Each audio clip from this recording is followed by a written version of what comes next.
Thanks for joining us. I'm Brianna Pitts with the WBZ News Update. At least 7 criminal defendants have been released from jail amid a work stoppage by some court-appointed lawyers in Massachusetts. And starting today, more people could start having charges against them dismissed, at least temporarily. We were there when defendants left jail yesterday because they hadn't had a lawyer for 7 days.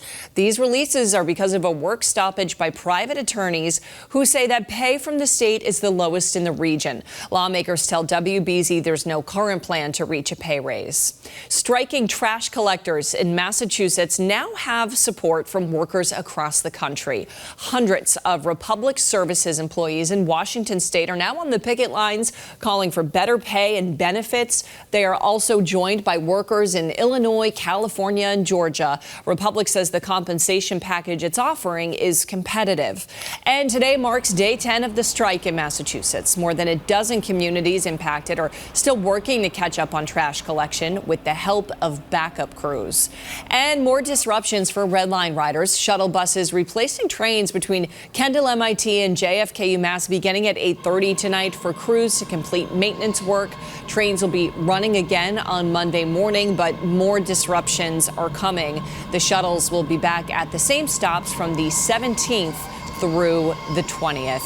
And we are dealing with a lot of disruptions out on the roads and even on trains right now. Jacob, this flooding causing a bit of chaos. Yeah, when you have rainfall totals that are approaching 5 inches in some spots, and that's over a short amount of time. I saw one rainfall rate that approached 6 inches per hour. The drain simply can't absorb that type of rainfall in that short amount of time. So we still have a flash flood warning in effect. This has what we call a considerable tag on it because the National Weather Service says this threat has risen to a level that we have to up it just a little bit.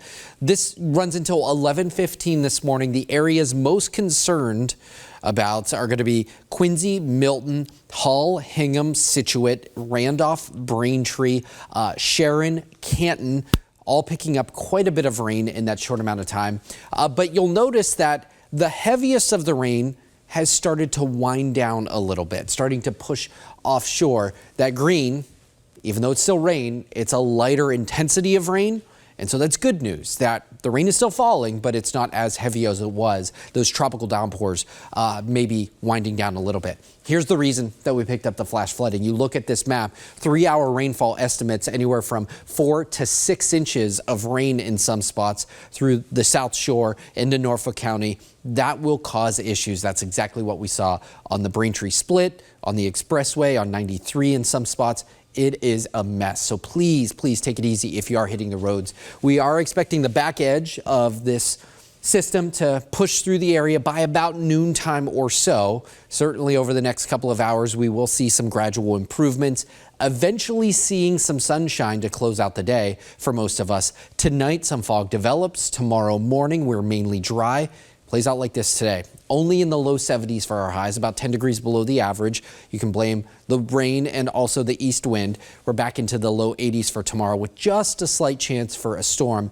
Most of those storm chances are going to be far to our north and west. Here's our 7-day forecast. Next weather alert in effect for today with the flooding rain that is ongoing through the later morning hours. We're back into the 80s to near 90 degrees into next week. Brianna? All right, Jacob, thank you. This has been a WBZ News Update. Have a great day.